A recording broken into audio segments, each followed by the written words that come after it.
என்னுடைய அன்பு நண்பர் ராபர்ட் ப்ரோ அவரை பற்றி சொல்ல வேண்டும் என்றால், முயற்சி, உழைப்பு, சுறுசுறுப்பு, நேர்த்தி, இன்னும் எவ்வளோ வேண்டுமானால் அவரை பற்றி சொல்லிக்கொண்டே போகலாம். ரொம்ப மென்மையான ஒரு குணம் கொண்டவர். நான் ஒரு முறை கடையில் ஒரு மிகுந்த கஷ்டத்தில் இருக்கும்போது ஒரே ஒரு வார்த்தை சொன்னார். கலங்கி போயிருந்தேன். அப்போ சொன்னார், உங்களெல்லாம் ரசிக்கிறதுக்கு இந்த ஊரில் உள்ளவங்க நீங்களாம் வேறு லெவல் பாஸ் அப்படின்னாரு. அப்படியே ஆஃப் ஆகி போச்சு.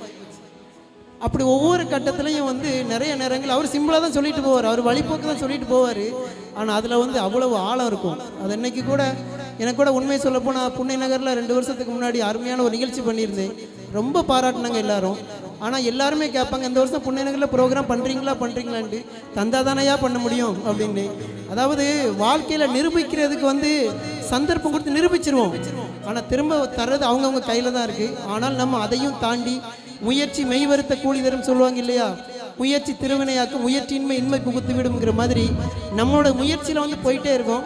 ஆனால் அந்த மாதிரி நேரங்களில் டக்குன்னு அந்த இடத்துல ராபர்ட் நிற்கிறாரு, என் பிள்ளைக்கு நீங்கள் அழகாக ப்ரோக்ராம் பண்ணணும் அப்படின்னு சொல்லிட்டு. ஏன்னா நன்றி சொல்வதற்கும் வாழ்த்துறதுக்கும் சந்தர்ப்பங்கள் கிடைக்கும் போது கண்டிப்பாக சொல்லணும்.